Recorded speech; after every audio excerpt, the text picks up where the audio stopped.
안녕하셨습니까? 오늘 조유품에서 지난번에 하던 그 부분 뒤를 하겠습니다. 부처님께서는 절대로 게으르지 마라 이렇게 말씀하십니다. 지난번에 했듯이 삼가하고 놀지 말라 이런 것이 감노다. 이렇게 방이라고 안 삼가하면 이것을 일러 죽음이라고 한다. 또 방이라는 이는 죽는 길만 가게 되고 방이라지 않는 이는 지혜를 얻게 된다. 이렇게 말씀하셨습니다. 그래서 게으름은 사람들에게 매우 치명적인 독소가 된다. 그 이유는 사람이 게으르면 인생에 막대한 손해를 보게 되기 때문이다. 제가자라고 하는 것은 출가하지 아니한 청신사, 청신녀가 게으르면 고생해서 모아놓은 재산이 사라지고 애써 챙긴 복이 사라진다. 또 출가하자 비구, 비구니가 게으르면 하늘에서 누릴 즐거움과 열반의 즐거움이 파괴된다. 제가자나 출가자 모두 명성이 사라지니 이 세상에서 아무리 큰 실수라 해도 게으름보다 더 큰 실수는 없고 제 아무리 큰 도덕이라 해도 게으름보다 더 무서운 도덕은 없다. 그렇게 말씀하시고요. 게으름이 무서운 까닭은 착한 마음을 죽이고 어리석게 만들어 지혜의 빛을 꺼버리게 하며 오랜 세월 가슴에 품어온 희망을 사라지게 만들고 공들여 지은 과보 또한 빛을 발하게 하기 때문이다. 라는 하나의 이유를 말씀하셨습니다. 그래서 방일하면 하염 있는 법이다 라는 것은 어느 순간 가면 끝이 나는 법이다 라는 겁니다. 우리 불교에서는 유의법이라고 하죠. 하염 있는 법은 제일 괴로운 것이고 방일하지 아니하면 열반이니 열반은 감노라 하여 제일 즐겁다. 감노라고 하는 것은 모든 갈증을 씌워주는 그런 물의 이름입니다.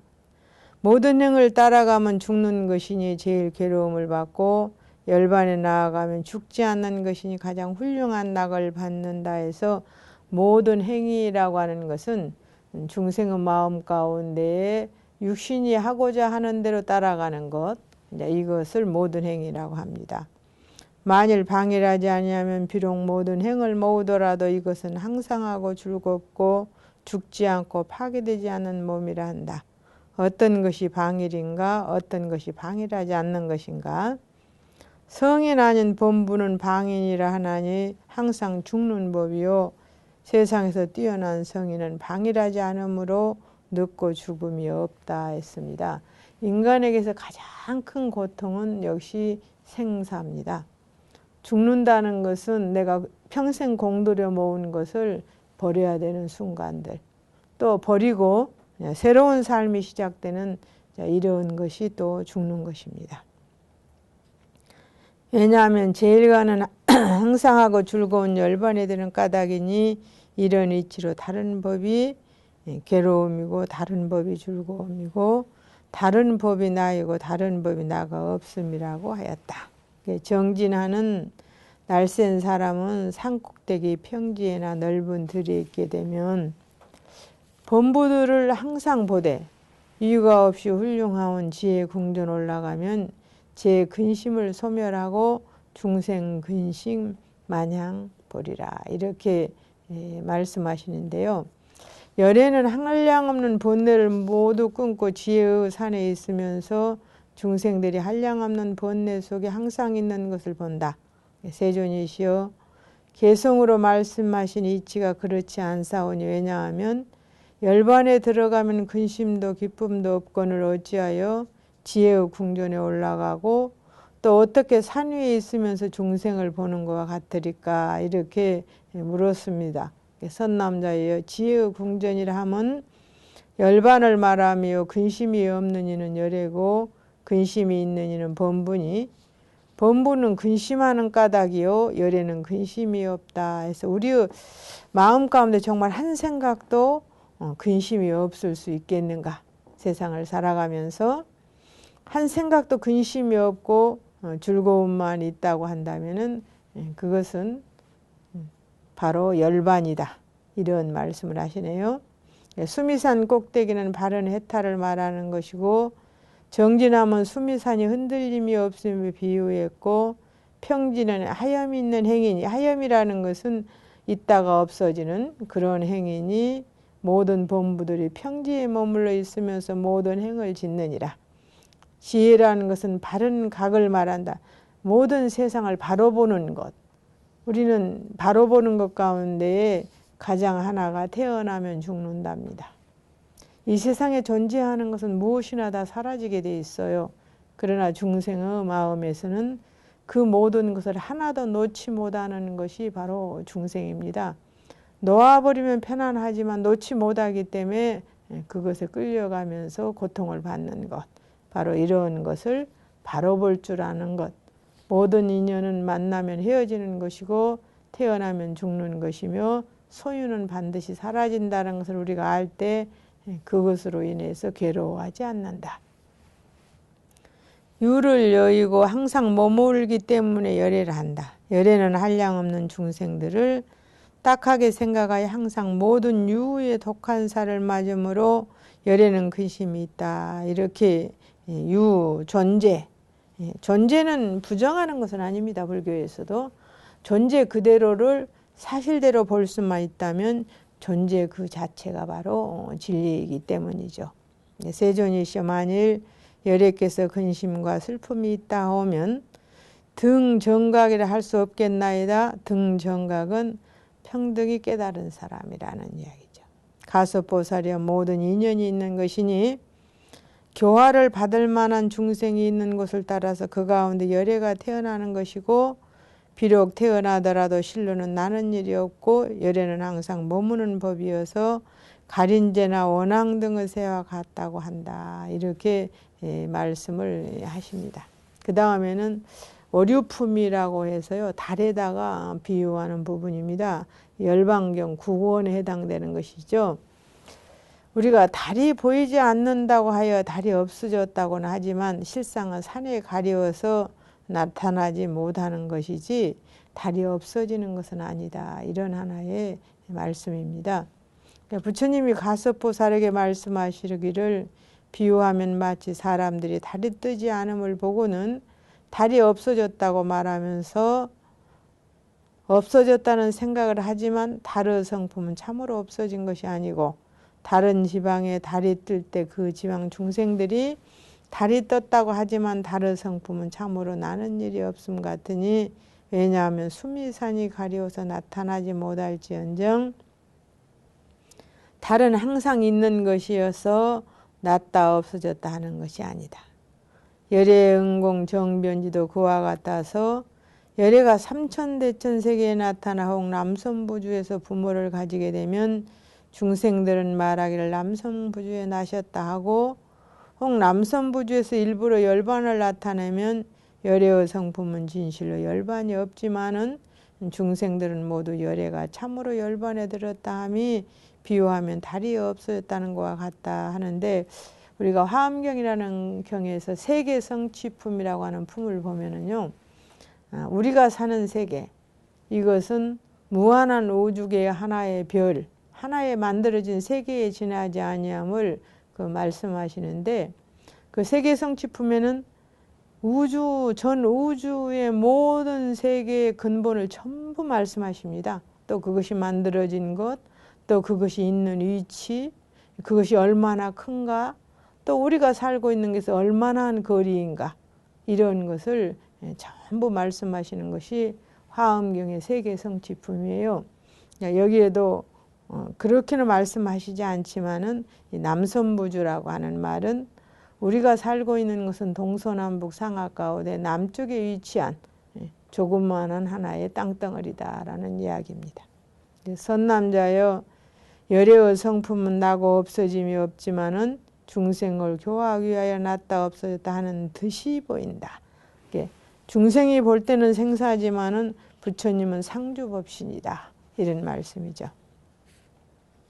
선남자여 마치 여기서 보름달일 적에는 다른 곳에서는 반달을 보고 여기서 반달일 적에는 다른 곳에서는 보름달을 보고 남선부주 사람들이 달이 처음 살아나는 것을 보고는 모두 초하루다 하여 초생이라는 생각을 가지고 달이 둥그러지는 것을 보고는 보름이라 하여 보름달이라는 생각을 냄 같으니 달의 성품은 이지러지거나 둥그러지는 일이 없고 숨이 산으로 인하여 늘었다 줄었다 하는 것이니라.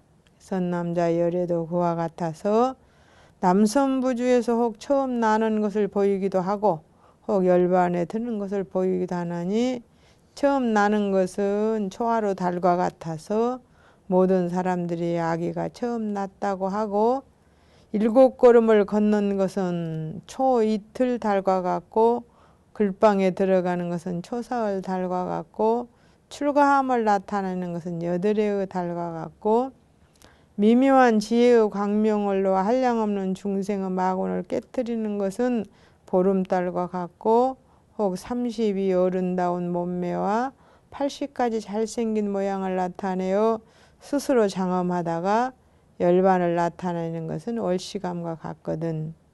중생들을 보는 것이 한결같지 아니하여 혹은 반달이라 보고 혹은 보름달 혹은 월식으로 보지만은 달의 성품은 진실로 늘고 줄고 월식되는 일이 없고 언제나 둥근 달인 것 같이 열애의 몸도 그와 같으므로 항상 머물러 있지 않고 변하지 않는다.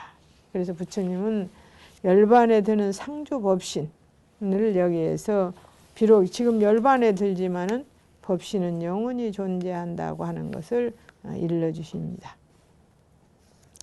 또 선남자에 마치 보름달이 모든 곳에 비칠 적에 간대마다 도시나 시골에나 산에나 구렁에나 강물에나 우물에나 못에나 물그릇에나 모두 나타나지만 모든 중생의 백류순 백천류순 길을 갈 적에 달이 항상 따라오는 것을 보고는 어리석은 범부들은 허망한 억측을 내어 말하기를 내가 본래 아무 도시의 집에서 이 달을 보았는데 이제 이 못에서도 보겠으니 이것이 본래 보던 달인가 그 달과 다른 달인가 하여 제각기 생각을 달리하며 달의 형상이 크고 작은 것도 혹은 소주꼬리와 같다 하고 혹은 수레바퀴와 같다 하고 혹은 49유승과 같다 하고 모든 사람이 달의 광명을 보지만은 혹은 둥글기가 쟁반과 같다 하여 달은 본래 하나 이것만 여러 중생들이 제각기 달리 보는 것과 같다.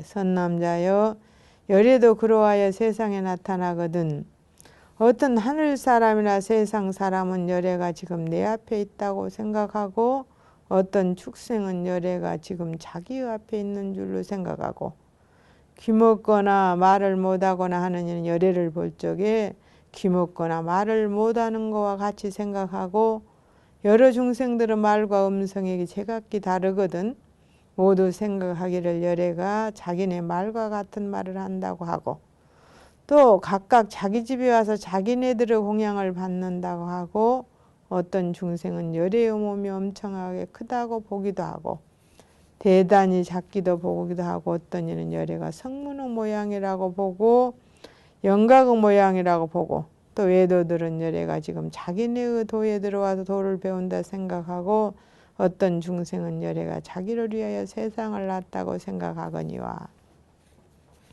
우리가 이걸 보면서 이 많은 중생들은 세상의 법칙과 이치는 똑같습니다. 그러나 자기가 아는 지혜만큼만 보는 거예요. 우리가 사는 세상도. 그래서 푸른 것을 봐도 똑같이 푸르다 하지 않고 즐거운 것을 봐도 똑같이 즐겁다고 하지 않고 슬픈 것을 봐도 똑같이 슬프다고 하지 않는 것은 자기 마음이 기쁠 때는 아무리 슬픈 것을 봐도 슬프지 않습니다. 자기 마음이 슬플 때는 아무리 기쁜 것을 봐도 기쁘지 않습니다. 그래서 불교에서는 화엄경에서는 일체가 모두 마음으로 짓는 것이다 그럽니다. 우리가 희노애락 우비고뇌가 밖에서 오는 줄 알지만은 희노애락 우비고뇌는 내 마음으로 만들어내는 것이지 결코 어떤 것도 나에게 기쁘게 하거나 나를 슬프게 하거나 나를 두렵게 하거나 이렇게 하지는 못한다는 거죠. 그래서 부처님을 놓고도 많은 중생이 자기가 생각하는 대로 부처님은 이와 같다라고 생각하는 것이 이러한 비유에 해당되는 거죠. 열애의 참 성품은 달과 같아서 곧 법신이며 나고 없어짐이 없는 몸이지만은 방편으로 나타나는 몸이 세상을 따르느라고 한량없는 본래 어부인연을 보이는 것이어서 가는 곳마다 태어나는 줄로 보임이 저 달과 같나니 그러므로 열애는 항상 머물러서 변함이 없다고 한다. 또 선남자여 나우라 아수라왕이 손으로 달을 가리우면 세상 사람들은 모두 월식한다 하지만 아수라왕은 실로 월식할 수도 없고 아수라가 달의 광명을 장애하는 연고고 달은 둥글어서 이지러지는 것이 아니지만은 손으로 가리워서 나타나지 못하는 것이다. 만일 손을 떼면 세상 사람들은 달이 도로 소생하였다 하면서 달이 많은 괴로움을 받는다고 하지만 가령 100,000명의 아수라왕이라도 괴롭게 할 수는 없다.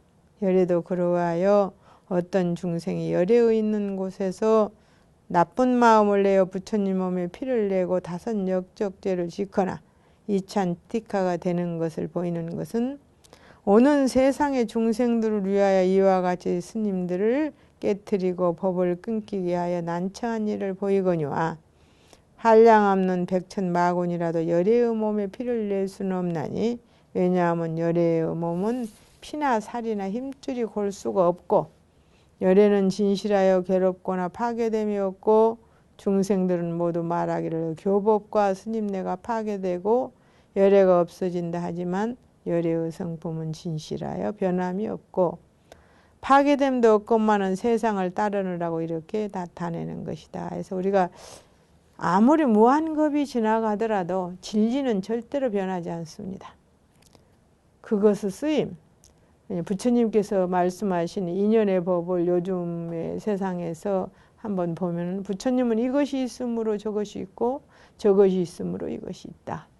이것이 사라지면 저것이 사라지고 저것이 사라지면 이것이 사라지어서 어떤 씨앗에 인연만 가져한다면은 분명히 결과를 가져온다라고 이렇게 처음에 말씀하셨는데 요즘에 보면은 수많은 음식을 만드는 것들도 자기의 인연 조건만 만들어주면은 겨울에도 꽃이 피고 겨울에도 열매를 맺습니다. 그게 바로 인연이죠. 부처님께서는 이 세상 우주에는 진리의 법신이 가득 차 있고 모든 조건이 다 갖추어져 있기 때문에 그 조건을 만들어낼 수 있는 인연만 있다면 무엇이든지 만들 수 있다고 말씀하십니다. 지금 우리가 사람이 과학이 발달하고 머리가 발달하면서 그런 인연 조건들을 이용해서 많은 것들을 만들어내고 있습니다. 바로 이런 것이 부처님이 말씀하신 인연에 의해서 생하는 것이고 그렇게 인연에 의해서 생하는 것은 반드시 다시 사라지게 되어 있습니다. 인연이 흩어지면 이런 하나의 법칙이 오늘과 같은 고시대에서도 충분히 응용될 수 있다는 것, 또 모든 것이 그와 같이 이루어지고 있다는 것을 우리가 실제로 느낄 수가 있는 거죠. 이제 또 선남자에 마치 두 사람이 싸울 적에 칼이나 몽둥이로 쳐서 피를 내고 죽기까지 하였더라도 죽이려는 생각을 하지 아니하였으면 이런 죄업은 그리 중대하지 않는 것과 같이 열애에게 대하여 본래 죽이려는 마음이 없었으면 비록 몸에 피를 내었다라도 그런 죄업은 가볍고 중대하지 아니하니 열애도 그와 같아서 오는 세상에서 중생을 교화하기 위하여 어부가보를 보이려는 것이니라. 부처님이 이렇게 말씀하는데 세상의 법도 그렇죠. 죽이려고 해서 죽이는 것과 과실로 해서 죽이는 것은 분명히 형이 다르듯이 부처님도 이렇게 말씀하십니다. 또 선남자의 어떤 훌륭한 의사가 아들에게 의술과 방문은 의방입니다. 근본을 부지런히 가르치면서 이것은 뿌리 이야기고 이것은 줄기 이야기고 이것은 빛깔 이야기니 가지각색 모양새를 내가 자세히 알아라 하니 그렇죠. 우리가 나무 한 그루라도 뿌리의 맛과 줄기의 맛과 잎의 맛은 틀립니다. 그 아들이 아버지의 가르침을 공경하여 받들어 부지런히 배워서 여러 가지 약을 잘 알았느니라. 그 뒤에 의사가 죽으며 아들이 부르짖어 울고 말하기를 아버지가 가르치시기를 뿌리약은 이렇게 줄기약은 저렇고 꽃약은 어떻고 빛깔과 모양은 이렇다고 하였다. 열에도 그와 같아서 중생들을 교화하기 위하여 계율을 제정하면서 마땅히 이렇게 지니고 범하지 말며 오욕죄를 짓거나 정법을 비방하거나 이찬티카가 되지 말라 하는 것은 오는 세상에 이런 일을 저지를 사람을 위하여 규모를 보이는 것이고 비구들로 하여금 부처님 열반한 데 이것은 경전의 깊은 이치요 이것은 계율에 경하고 중대한 것이고 이것은 아비달마 논입니다. 아비달마의 분별하는 글귀인 것을 알게 한 것이니 마치 의사의 아들과 같다 해서 부처님이 한 말씀으로 일체 중생을 제도할 수도 있었지만은 중생의 근기가 다르기 때문에 모두 다 다른 말을 하셨습니다. 부처님이 45년간 설법을 하시면서 모든 중생에게 한 곳에서는 있다고 하셨다가 한 곳에는 없다고 한다. 가령 고공무상무아라고 했다가 상락아정이라고 한다. 후래의 중생들이 이런 모든 분별을 의지해서 전부 다른 의견을 낼까 봐서 열반하신 지금에 오셔서 이렇게 우리가 사의품에서도 있듯이 뜻을 의지한지언정 말을 의지하지 마라. 이렇게 말씀하십니다. 말이라는 것은 반드시 상황과 형편이 있었고 뜻은 그것이 아니라도 말을 다르게 할 수 있기 때문에 이런 부분을 문수보살과 가섭보살이 나와서 후래 중생에게 시비가 될 만한 모든 것을 다시 물으면서 그것을 시정해가는 그런 우리가 모습을 열반경에서 볼 수가 있는 거죠. 또 선남자의 인간에서 달을 보면 6달 만에 한 번 월시가지만은 위에 있는 하늘에서는 잠깐 동안 여러 번 월시감을 보나니 이건 뭐냐면은 중생은 이 지구상 저는 지구라는 것도 은하계 가운데 하나의 떠돌이 별에 지나지 않습니다. 사실 보면은 우리가 살고 있는 이 지구가 뭐 우주의 중심점이 되느냐 그건 아니지 않습니까? 그러면 이 세상은 그런 떠돌이 별이 하루에 수십만 개가 사라지고 수십만 개가 다시 생성합니다. 과학적으로 봤을 때 그러듯이 부처님께서는 우리가 살고 있는 이 조그만한 세상을 말하는 게 아니라 3계, 욕계, 색계, 무색계 3계를 이야기할 때에 우리 인간의 50년이 달나라의 하룻밤 하룻낮이고 또 우리 인간의 50년이 사왕천의 하룻밤 하룻낮이고 사왕천의 50년이 도리천의 하룻밤 하룻낮이라면은 인간의 250년이 도리천에서는 하룻밤 하룻낮입니다. 이렇게 복력과 지혜에 따라서 수명의 길이가 길고 짧은 하나의 이런 이치를 놓고 보면은 우리가 이 중생계에서 보는 것과 또 위에 조금 복이 많고 지혜가 많은 저 욕계에서 보는 것, 또 색계에서 보는 것, 무색계에서 보는 것이 완전히 다릅니다. 수량이 다른 거죠.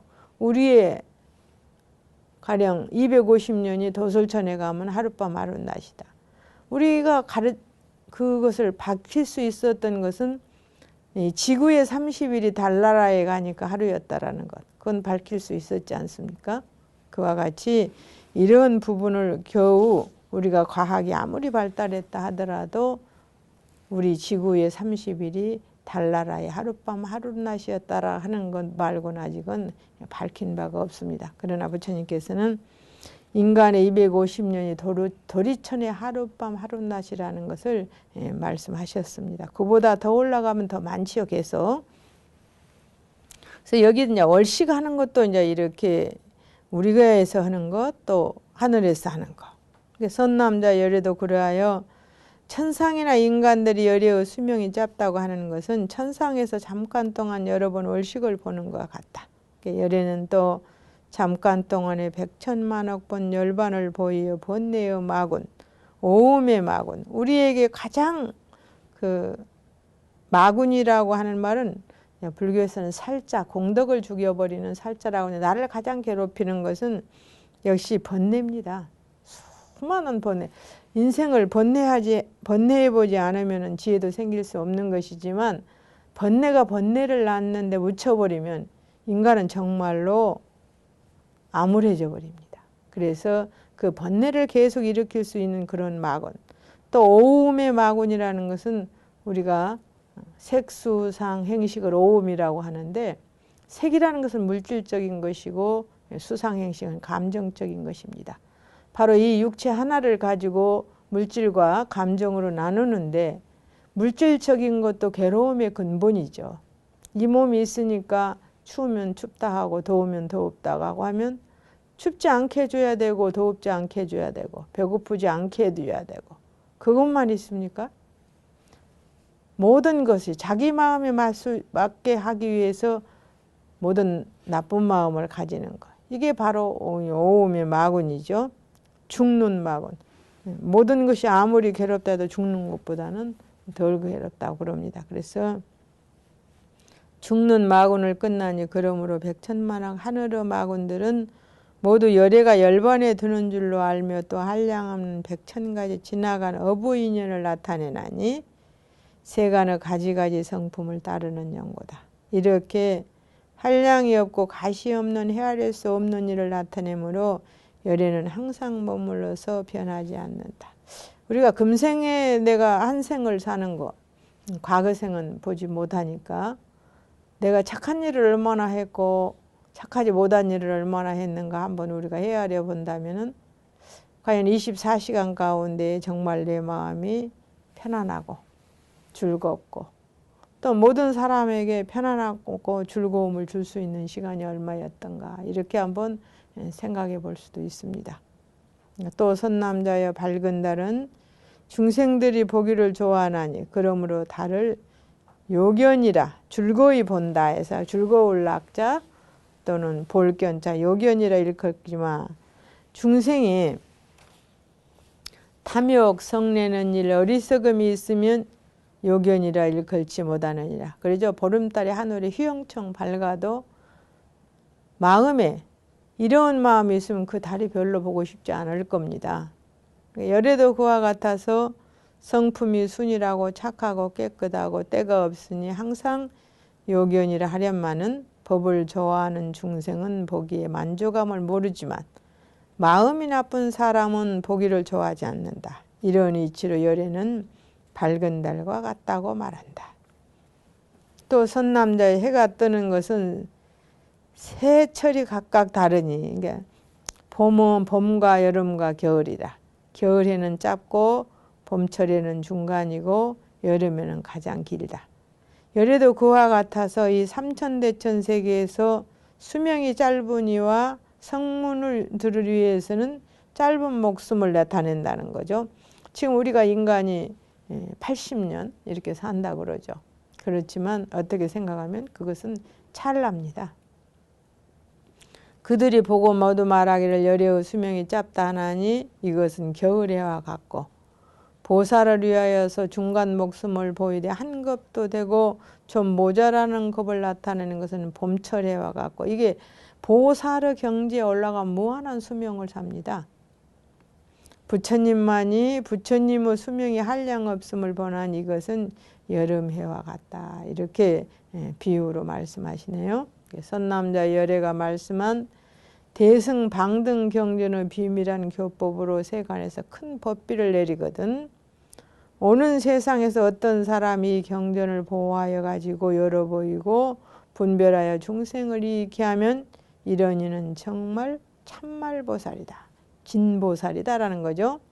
마치 여름날 무척 더울 적에 단비가 내리는 것 같고, 성문이나 영각들이 부처님 열애의 비밀한 교법을 듣는 것은 마치 겨울철에 추운 걱정을 만난 듯하고, 보살들이 이렇게 비밀하게 가르치는 열애는 항상 머물러 변해가지 않는다는 말을 들으면 마치 봄철에 온갖 움이 트는 것과 같거니와, 열애의 성품은 길고 짧음이 없으면서도 세상을 위하여서 이렇게 나타내는 이것이 부처님들의 진실한 법의 성품이다 했는데요. 부처님이 80의 열반에 드셨다 이렇게 말을 합니다. 하는데 부처님이 열반에 들던 시절에는 우리가 살고 있는 이 중생들의 수명이 무척 짧았습니다. 지금처럼 길질 않았어요. 60을 넘기기가 굉장히 어려울 만큼 짧았습니다. 우리가 이집트 문화에서 보면은 미이라들이 나오는데 그때의 수명은 거의 40세였다고 합니다. 그러면은 이곳에 있는 모든 중생들보다 훨씬 많이 살으셨던 거예요. 또 선남자에 마치 모든 별들이 낮에는 나타나지 않거든 사람들이 말하기를 낮에는 별이 없어진다 하지만 실로는 없어지는 것이 아니지만은 나타나지 않는 것은 햇빛이 비치는 연고다. 열에도 그와 같아서 성문이나 영각들이 보지 못하면 세상 사람들이 낮에는 별을 보지 못하는 것과 같다. 또 선남자에 마치 캄캄하게 흐릴 적에 해와 달이 나타나지 못하는 것을 어리석은 사람은 해와 달이 없어졌다 함 같으니 해와 달은 없어지는 것이 아니다. 열의 바른 법이 없어질 때에 삼보가 나타나지 아니함도 그와 같아서 아주 영원히 없어지는 것이 아니니 그러므로 열에는 항상 머물러 있고 변함이 없는 줄을 알아라. 왜냐하면 삼보의 참성품은 모두 더러움으로는 절대 물들일 수 없는 연고다. 이렇게 부처님 말씀하시죠. 또 선남자에 마치 금은밤에 살벌이라고 하는 것은요, 이 악성별을 살벌이라고 합니다. 우리가 부처님 그 능엄경에 보면은 우리가 살고 있는 이 세상에 어떤 수재나 풍재나 화재가 발생하려면은 반드시 하늘에 악성의 별이 나타난다고 했습니다. 나타나서 그 악성의 벌을 나타나도 전체가 보는 것이 아니라 보는 곳에서만 재화가 일어난다고 그렇게 말씀하셨어요. 보지 않는 곳에서는 재화가 안 일어난다는 거죠. 또 본 사람만이 재화를 만나지 안 본 사람은 재화를 안 만난다고 했습니다. 이게 악성이라고 해성이라고 그러는데요. 우리가 뭐 헬리해성이 나타났다 그 전에 그런 말씀 있죠.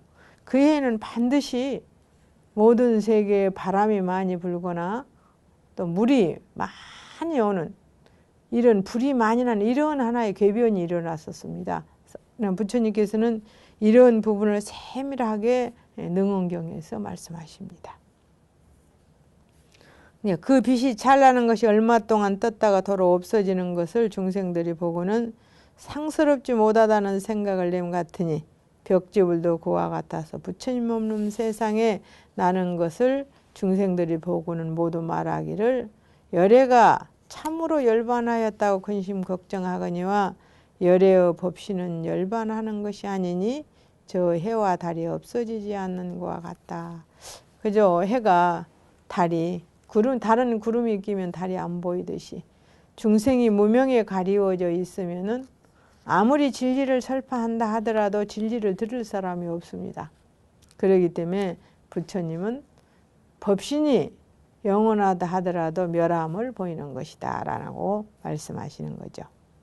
또 선남자에 마치 해가 뜨면 안개가 모두 거침 같으니 이 대열반의 미묘한 경전도 그와 같아서 세상에 일어나 중생들의 귀에 한 번만 지나간다 하더라도 모든 나쁜 짓과 무관지우고 죄업은 모두 소멸된다 하는 것은 그렇죠. 우리가 인과를 제대로 알고 과보가 바로 온다는 것을 안다면은 절대로 그 소리를 들은 자는 그렇게 나쁜 짓을 하지 못합니다. 전 그래서 스님네들은 길을 가다가 개미가 한 마리 발끝에 있어도 그 개미를 밟지 않기 위해서 펄떡 뜁니다. 그러나 그렇지 않는 사람들은 그런 것이 있으면 밟아 죽여버리죠. 그래서 그 마음 가운데 살심이 있느냐 없느냐, 또 인과를 아느냐 모르느냐, 나의 생명이 소중함을 알면 다른 것의 생명도 소중할 줄 아는 것, 이것을 불교에서는 자비라고 합니다. 이 대반열반경의 깊고 묘한 경계는 헤아릴 수 없고 열애의 미묘한 성품을 말한 것이다. 이런 이치로 선남자 선여인들은 열애에 대하여 항상 머물고 변함이 없다는 생각을 낼지니 바른 법은 끊어지지 않고 승보는 없어지지 않고 그러므로 마땅히 방편을 닦아서 이 경전을 부지런히 배우면 이 사람은 오래지 않아 안욕 따라 삼약삼보를 얻을 것이다. 그러므로 이 경의 이름이 한량없는 공덕으로 이루는 것이라 하고, 보리라는 것은 지혜지요. 지혜는 끝날 수 없는 것이라고도 이름하나니 다하지 아니하는 까닭이고, 그래서 대열반경이라고도 하는 것이니 훌륭한 빛이 여름해와 같으며 몸이 끝이 없으므로 대열반이라고 이름한다. 이렇게 말씀하시고, 그 다음에는 보살품입니다. 보살이라는 어떤 걸 불교에서 우리가 흔히 절에 다니시는 분들을 보살 이렇게 많이 합니다. 그러면 보살의 주인은 어떤 것을 일컬어서 보살이라고 하는 이 보살품에 대해서 말씀드리겠습니다. 16번째 보살품입니다. 또 선남자의 마치 해와 달의 광명이 모든 밝은 것 중에 제일이어서 온갖 광명이 미칠 수 없음 같이 대반열반견의 광명도 그와 같아서 모든 경전의 삼매 광명 중에 가장 훌륭한다. 이 삼매 광명이라는 것은 우리의 마음이 모든 분별을 털어내고 하나로 오롯이 가는 것을 삼매라고 합니다. 그래서 일심정천은 금속 같으라 그런 말이 있습니다. 한 마음이 머무른 곳에는 그 마음이 금속도 뚫고 나갈 수 있다. 세상에서 가장 강한 것이 금속이죠. 근데 그것도 뚫고 나갈 수 있다.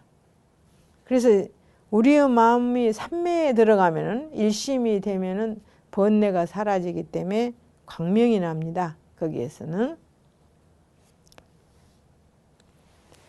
다른 경전의 삼매 광명으로는 미칠 수 없느니라. 왜냐하면 대반열반경의 광명은 중생들의 털구멍까지 들어가는 까닭이고, 중생들이 보리심이 없더라도 이 보리심이라는 지혜가 없다 하더라도 그들을 위하여 보리의 인연을 짓게 하나니 그러므로 대반열반이라고 이름했다 해서, 부처님 경전은 물론 다 좋지만 이 열반경에서 부처님 말씀하신 것, 또 문수보살이 물어보시는 거, 가섭보살이 묻는 거, 이것은 아마 부처님의 49년간의 설법을 총정리하는 것이 아닌가, 그런 생각이 들 만큼 하나하나를 짚어서 그 말씀해 주십니다. 가섭보살이 여쭙기를 세존이시여 부처님 말씀하신 바와 같이 대반열반경의 광명인 모든 중생들의 털구멍에 들어가서 중생이 비록 보리심이 없더라도 그들을 위하여 보리의 인연을 짓게 한다는 말이는 옳지 않겠나이다.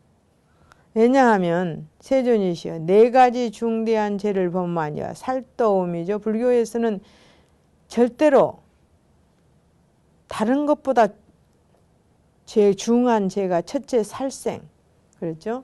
다른 생명을 가벼이 하는 것, 이거는 살생이라고 그럽니다. 또 다른 생명이라고 하는 것은 내 것이 아닌 다른 것의 생명이겠죠. 왜 그러느냐 하면은 이 세상에서 모든 것을 가진 자도 생명을 빼앗는 것보다 모든 것을 빼앗는 것이 사실은 가볍습니다. 그런 거와 같이. 그래 우리가 도둑이 와서 뭘 내놓으라면 다 줄 테니까 살려만 달라 그러지 않습니까? 그래서 모든 것의 생명은 각각이 그렇게 소중하다라는 거예요. 각각 자기가 다 소중한 겁니다. 그런 생명을 우리가 침해해서는 안 된다. 근데 원래 근본적인 이제 불교의 4가지 중대 가운데 살 이러는데, 근본 요리에서 보면은 살생은 다만 목숨만 빼앗는 것이 살생이 아니라 마음으로 괴롭히는 것도 살생이라고 말씀하십니다. 우리가 마음을 괴롭히는 것도 육신을 빼앗는 것만큼 괴로울 때도 있어요. 이런 것도 살생에 들어갑니다. 그러니까 육신을 괴롭히는 것도 살생이요, 마음을 괴롭히는 것도 살생이다. 그 다음에 도둑질입니다. 도둑질은 남은 것을 주지 않는 것을 자기가 가지는 것은 부처님께서는 다 도둑이라고 했습니다. 또 살도음이라고 해서 음은 우리가 남자와 여자의 관계에서 이루어지는 것인데, 속가 제자들의 율법에서는 자기의 남편과 자기 아내로서 충조감을 삼고 다른 사람을 구하지 마라 이렇게 말씀하시고, 비구 비구니는 절대로 음행을 해서는 안 된다 이렇게 말씀하십니다. 그 다음에 망어, 거짓말입니다. 거짓말. 그래서 죄를 범하니와 5가지 역적죄를 지으니, 이거는 아버지를 죽인다거나 어머니를 죽인다거나 부처님 몸에 피를 낸다거나 또는 화합성을 파한다거나 이런 것들을 이야기하는 것입니다. 이찬티카들이라도, 이찬티카는 성근이 하나도 없는 사람, 광명이 그 몸에 들어가서 보리의인을 짓는다 하면 그런 무리들과 계행을 깨끗이 가지며 선한 일을 닦는 이와 무슨 차별이 있겠습니까? 이렇게 물려요. 그러니까 만일 차별이 없다면 여래께서 어찌하여 4가지 의지할 것을 말했습니까? 해서 앞에서 말한 사이품을 말씀하시는 거죠. 세존이시여 또 부처님의 말씀처럼 만일 중생이 대반열반경을 들어서 한 번만 귀에 지나가더라도 모든 번뇌를 끊는다면 어찌하여 여래께서 먼저 말씀하시기를 어떤 사람이 항아 모래수 부처님 계신 데서 보리심을 내었더라도 대반열반경을 듣고 뜻을 이해하지 못한다 하였나이까. 만일 뜻을 이해하지 못한다면 어떻게 온갖 번뇌를 끊겠나이까 해서 앞에서 말씀하시는 것에 어떤 중생이라도 이의를 낼 수 있는 부분에 대해서는 반드시 이렇게 다시 물어서 그것을 의심을 끊게 하는 거죠. 부처님이 말씀하시기를 선남자 이탄치카를 제외하고는 다른 중생들이 이 경을 들으면 모두 보리의 인연을 지을 것이요 법문소리의 광명이 털구멍에 들어가면 결정코 안욕 따라 삼약 삼보를 얻을 것이다. 왜냐하면 어떤 사람이라도 한량없는 부처님을 공경 공양하고야 대반열반경을 듣게 될 것이고 박복한 사람은 들을 수 없나니 그 까닭은 큰 공덕을 쌓는 사람이라야 이렇게 큰 법을 들을 수 있는 것이다. 이랬습니다. 그렇기 때문에 그렇다라는 거죠. 우리가 큰 공덕을 쌓지 못한 사람은 절대로 열반경을 들을 수 없다라는 겁니다. 큰 공덕을 쌓은 사람만 열반경을 듣기 때문에 공덕이 있는 사람 열반경을 들으면 반드시 보리심을 낼 수 있다라는 겁니다. 용렬한 본부들은 듣지 못하느니라. 무엇을 크다 하는가? 모든 부처님의 깊고 비밀한 열애의 성품을 말하미니 이런 뜻으로 큰 일이라고 한다. 세존이시여 어찌하여 보리심을 내지 못하니가 보리의인을 얻는다 하나이까. 가섭이 어떠니가 이 대반열반경을 듣고 나는 보리심을 낼 필요가 없다고 말하면서 바른 법을 비방하면 이 사람이 꿈에 나찰의 형상을 보고 마음으로 무서워하면 나찰의 말이 애답다. 선남자여 내가 만일 보리심을 내지 아니하면 너 목숨을 끊으리라 하리니 이 사람이 황급하여 깨고 나서는 곧 보리심을 낼 것이고 이 사람이 죽은 뒤에는 새 나쁜 갈래에 있거나 인간 천상에 있거나 계속하여 다시 보리심을 생각하리니 이 사람은 대보살 마하라진 줄을 알라. 이런 이치로 대반열반경의 거룩하고 신기한 힘이 능히 보리심을 내지 못하니로 하여금 보리의인을 짓게 한다고 한다. 선남자 이것을 보살의 마음을 내는 인연이라고. 처음은 무서워서 내지요. 그렇지만 보살의 마음을 내는 인연이라고 이름한다. 인연이 없는 것이 아니라 이런 이치로 대승의 묘한 경전이 참 부처님의 말씀인 것이다. 또 선남자의 마치 허공에서 큰 비를 내려 땅에 부으면 마른 나무나 들에 된 나무나 높은 언덕, 두드러진 언덕에는 물이 고여있지 아니하고 흘러내려가서 논과 도랑에 가득 차서 많은 중생들을 잃게 하는 것과 같이 이 대반열반의 미묘한 경전도 그와 같아서 큰 법비를 내려 중생들을 윤택케 하거니와 이찬티카만은 보리심을 내지 못하느니라. 선근이 아주 없는 마치 저 고온과 같은 그런 것은 못한다. 또 선남자의 마치 볶은 씨앗은 우리가 불에 볶아버린 씨앗은 아무리 단비를 맞으며 백천만년을 지내어도 싹이 나지 못한 같으니 만일 싹이 난다면 그럴 이치가 없다. 이찬티카들도 이와 같아서 비록 대반 열반은 미묘한 경전을 듣더라도 보리심을 싹을 내지 못하나니 만일 보리심을 낸다면 그럴 이치가 없나니 왜냐하면 이 사람은 온갖 성근이 끊어졌으므로 저 복근 씨앗과 같아서 다시는 보리의 싹을 내지 못한다 했습니다. 우리가 정말 나쁜 사람들을 보고 진리를 아무리 말해줘도 그 사람들은 진리 자체인 줄도 모르지만 거기에 귀를 기울이려고도 하지 않습니다. 그것은 바로 보리를 심을 수 있는 밭이, 우리가 보리를 심을 때 자갈밭에 심으면 보리가 나겠습니까? 흙이 좋은, 거름이 좋은 밭에 심어야 바로 싹이 나듯이 그 마음이 자갈밭이라면은 아무리 거기에 씨를 뿌려도 절대로 싹이 나지 않는 것 같다. 그래서 성근이란 좋은 복전의 밭이다 그럽니다.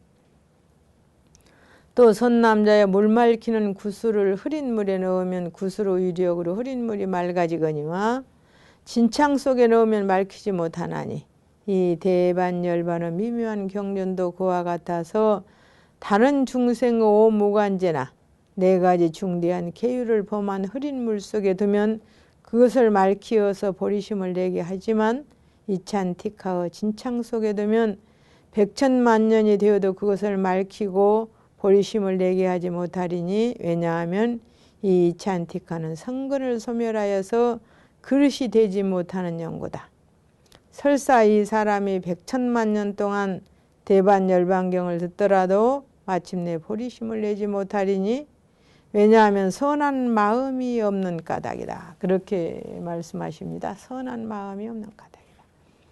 또 선남자 야광이라는 약나무가 있는데 비유죠. 모든 약 가운데 가장 훌륭해서 젖이나 다락이나 꿀이나 생소나 물이나 즙에 개거나 가루를 만들거나 환을 지어서 아픈 데에 붙이거나 몸에 바르거나 눈에 넣거나 눈으로 보거나 코로 맡으면 중생들은 모든 병을 소멸하지만은 이 약나무가 생각하기를 모든 중생들이 나의 뿌리를 쓰거든 잎은 쓰지 말고 잎을 쓰거든 뿌리는 쓰지 말고 나의 속을 쓰거든 가죽은 쓰지 말고 가죽을 쓰거든 속은 쓰지 말라 하지 아니하나니 이 약나무가 비록 이 생각을 내지 않지만은 모든 병을 소멸하느니라. 선남자여 대반열반의 미묘한 경전도 그와 같아서 모든 중생들은 나쁜 짓과 네 가지 발아입제 살도음망이죠. 다섯 가지 무관제 욕조와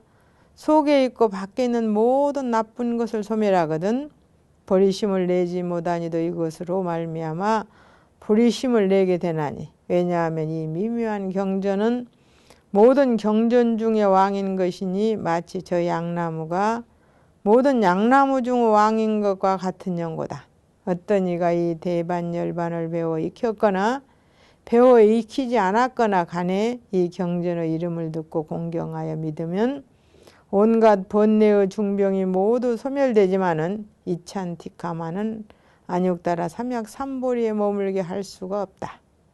저 신기한 약이 가지가지 중병을 잘 치료하면서도 죽은 사람은 치료하지 못하는 것과 같다. 이렇게 말씀하시네요. 또 선남자여 손에 부스럼 난 사람이 독약을 잡으면 독이 따라 들어가지만은 부스럼이 없는 이는 독이 들어가지 않나니 이찬티카들도 그와 같아서 보리의인이 없음이 마치 부스럼 없는 이에게 독이 들어가지 않음과 같다. 부스럼이라 하면 이 없는 보리의 인연이요 독이라 하면 제일 묘한 약이요 부스럼이 없는 이는 이찬티카를 이름하는 것이다. 이랬습니다. 또 선남자여 금강을 깨트릴 수 있는 물건이 없으나 금강으로는 모든 물건을 깨트릴 수 있나니 다만 거북의 껍데기와 백양의 뿔은 못 깨트린다고 합니다. 대반열반의 미묘한 경전도 그와 같아서 한량없는 중생들을 보리의 도에 이르게 하지만 다만 이차티카만은 보리의 인에 서지 못하게 한다. 또 선남자여 마치초와 사라시 나무, 나가라 나무는 줄기나 가지를 끊으면은 다시 전과 같이 나지만 다라나무라고 하는 나무는 한 번 끊으면 다시 나지 못하나니 중생들도 그와 같아서 이 대반열반경을 듣기만 하면 비록 4가지 중대한 계율과 오무간지를 범하였더라도 다시 보리의인이 나지만 이찬티카마는 그렇지 아니하여 아무리 이 경전을 듣고 지니더라도 보리도인을 내지 못한다. 또 선남자여 카다라 나무와 진두가 나무는 한 번 끓으면 다시 나지 못하나니 이찬티카들도 그와 같아서 비록 대반열반경을 듣더라도 보리의 인연을 내지 못한다. 또 선남자야 마치 큰 비는 공중에 머물러 있지 못하나니 대반열반의 미묘한 경전도 그와 같아서 법비를 널리 내리지만은 이찬티카에게는 머물러 있지 못하는 것이니 이찬티카는 온몸이 촘촘하고 굳은 것이 마치 금강이 다른 물건을 용납하지 않는 것과 같나니라. 그렇게 말씀하십니다. 세존이시여 부처님이 이러한 개성을 말씀하셨느니라. 선한 일은 보지도 짓지도 않고 나쁜 짓만 보고 또 짓기만 하면 이런 곳이 대단히 무서운 데라 외따르는 곳 험악한 길과 같다. 이렇게 말씀하시네요. 그렇죠. 우리 그죠. 세상을 살면서 선한 일을 하는 것은 보지도 짓지도 않고 나쁜 짓 하는 거 보면 또 짓기만 하면 이런 곳이 대단히 무서운 데고 말이 외딴 곳 험악한 길과 같다라는 거죠. 세존이시여 이 말씀이 무슨 뜻이오이까? 선남자에 보지 않는다 하면 부처 성품을 보지 못하며 선한 일은 곧 안욕따라 삼약 삼보리요 짓지 않는다 하면 선지식을 친근하지 않고 오직 본다 하면 인과가 없다고 보는 것이고 나쁜 짓은 방등 대승경을 비방하는 것이고 짓기도 한다 하면 이찬티카가 방등이 없다고 말하는 것이니 이러므로 이찬티카들은 청정하고 선한 법에 나아갈 마음이 없나니 무엇이 선한 법인가? 곧 열반이니라. 열반에 나아가는 이는 선한 행을 닦거니와 이찬티카는 선한 행이 없으므로 열반으로 나아가지 못한다. 이런 것이 무섭다는 것은 바른 법을 비방함이니 누가 무서운가 이른바 지혜 있는 사람이다. 왜냐하면 법을 비방하는 이는 선한 마음과 방편이 없는 용고며 험악한 길이라면 모든 행법이다라고 부처님이 이렇게 말씀하십니다. 우리가 세상을 살면서 선한 일은 보지도 짓지도 않고 나쁜 것만 보고 짓고 이런 것이 얼마나 무서운 것이라고 하는 것을 한번 생각해 보면서 하루를 사는 것도 좋을 것 같습니다. 감사합니다.